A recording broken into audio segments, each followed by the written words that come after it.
DP and its allies have invited citizens today to another national protest for Albania as Europe, but unlike other anti-government manifestos, today's protest will be in the form of a march.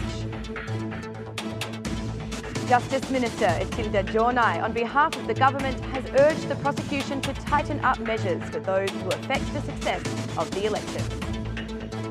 Former DP MP Ervin Saliani was present at the first hearing of the Babale issue today, but after leaving the court, he said the issue will be followed up by his lawyers.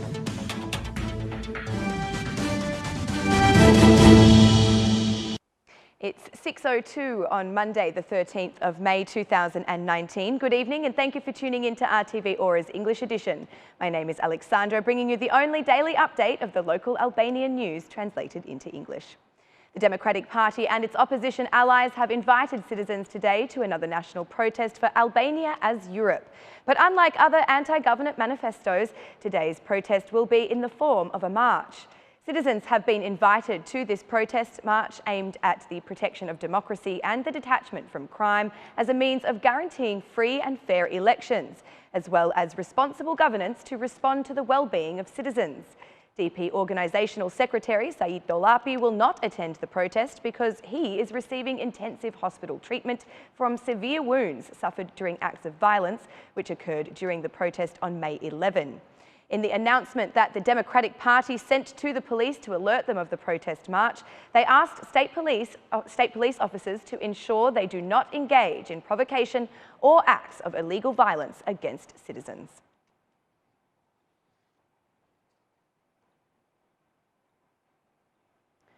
At a time when the opposition has announced a deadlock of June 30 elections, the government has requested the prosecution to become stricter in regards to measures taken against those who interrupt the process. This was one of the government's recommendations for the prosecution, which were presented by Justice Minister RTV Ora during a meeting of the General Prosecutor's Office.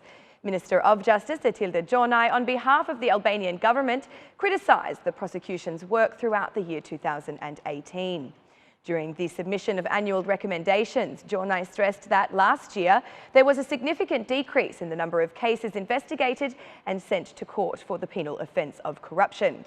During her speech, Ora touched on three main pillars of government priority for 2019, reiterating to prosecutors where their focus should be oriented. These three pillars were stated as the fight against organised crime, the fight against money laundering, and the continued struggle against corruption. The Minister of Justice declared a series of recommendations has been addressed to the prosecution body relating to the measures they should take when investigating corruption offences. According to the data from 2018, there has been a decrease in the number of persons under investigation, despite the increased number of corruption cases reported when compared to the year 2017. The most concerning is that such a small number of penal proceedings are sent for trial at only 8.6% of the total number of registered cases.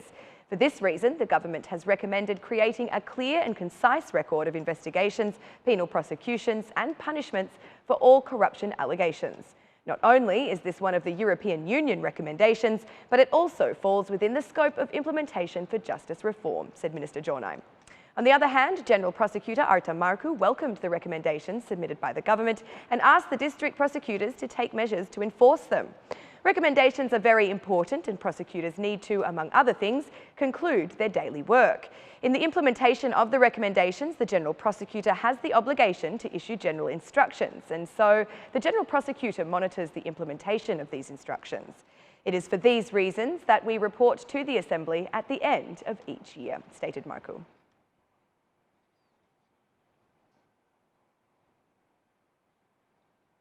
The Assembly has asked the High Inspectorate of Declaration and Audit of Assets and Conflict of Interests, or HIDAACI, to provide greater transparency regarding the number of officials who have committed abuses in relation to their declaration of assets. By a draft resolution, the Law Commission sought more data and more investigation. Among other things, it was emphasised that this institution should strengthen investigative cases and pay attention to the process of vetting.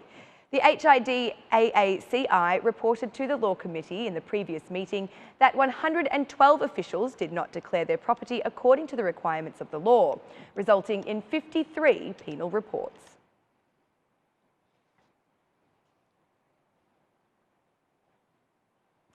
Today, the first hearing for the Babale issue was held at Tirana's court. The former DP MP Ervin Saliani, as the accused, was present at the hearing, but after leaving the court, he said the issue will be followed up by his lawyers in future. Saliani reiterated accusations against all politicians and police involved in the falsification of this issue. Today was the first court hearing on the Babale issue. Just as Rama has some people paid with the taxes from the citizens and used for denunciations, I will follow the case through my lawyers. I will resume attendance once the testimonies of Rama, Bala, Jafai and all other persons involved in the case are provided. I will also file penal charges for police directors and the entire state police chain involved in the falsification of this file, said Saliani. Saliani said he is not afraid of political trials, recalling that until now, all denunciations made by the Democratic Party have been proven to be true. I'm not afraid of Rama. My biggest fear is to ever be afraid, especially of political trials. This is not an issue to be afraid of because it is not corruption or crime. It is a denunciation and we will assess it on a case-by-case basis whenever we have evidence. Until today, all the issues we have denounced have been proven to be true. So with that, we will protest today at 6:30 p.m. with the citizens, explained Saliani. Ervin Saliani stands accused of false denunciation over the Babale issue.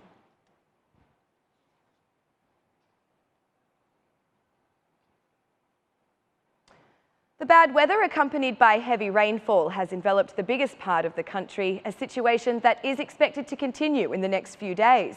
In Vlor, the weather worsened on Sunday night, paralysing the work of the harbour. The ferry line with Brindisi is also unable to operate as per its normal itinerary.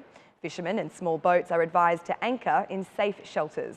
Bad weather has also caused problems in the city where a tree has fallen and blocked the road to Zvernets. Meanwhile, in the morning, the falling of some trees blocked the road to Triport in the Sodia forest, where the firefighter intervention was necessary. In some areas, there were also problems with electricity, while in Durrës, the flood of rainfall has prevented the fishing sector from operating. Other commercial ferries and ferry lines to Italy continue to follow their planned schedules despite the weather conditions. According to forecasts, this instability of weather will continue throughout the week.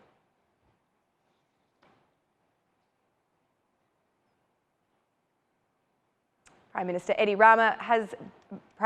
Rama believes his idea of Albanian unification with Kosovo should be realised.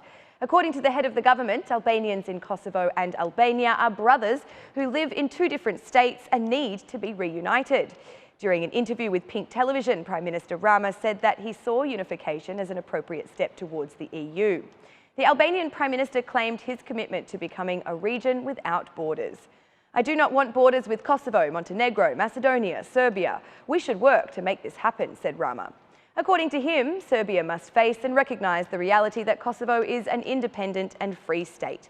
The need for reconciliation is inevitable, and if Serbia continues to believe in such a dream that this has not already happened and can somehow be prevented, it will be more painful for everyone, Rama said.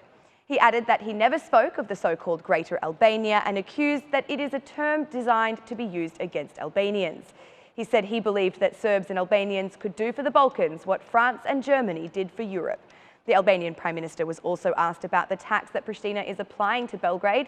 He considered it as an unnecessary political obstacle that should be temporarily suspended in the interest of dialogue, but also, and again, opposed the accusations by his Kosovo counterpart, Ramush Haradinaj, that Albania was applying pressure in this regard. Even during the Berlin summit, Chancellor Merkel and President of France made no attempt to pressure Kosovo into abolishing the tax. We simply suggested that it be suspended to enable a new chapter of talks, explained Prime Minister Rama. The Albanian Prime Minister concluded by saying that recent summits and meetings have opened up new perspectives for the two Balkan neighbours, though have yet delivered any concrete solutions. And that's the news across the country today. Thank you for watching our English edition this evening, and be sure to join us again every Monday to Saturday at 6 p.m. for the latest news from Albania. Once again, on behalf of RTV Ora, thank you and good night.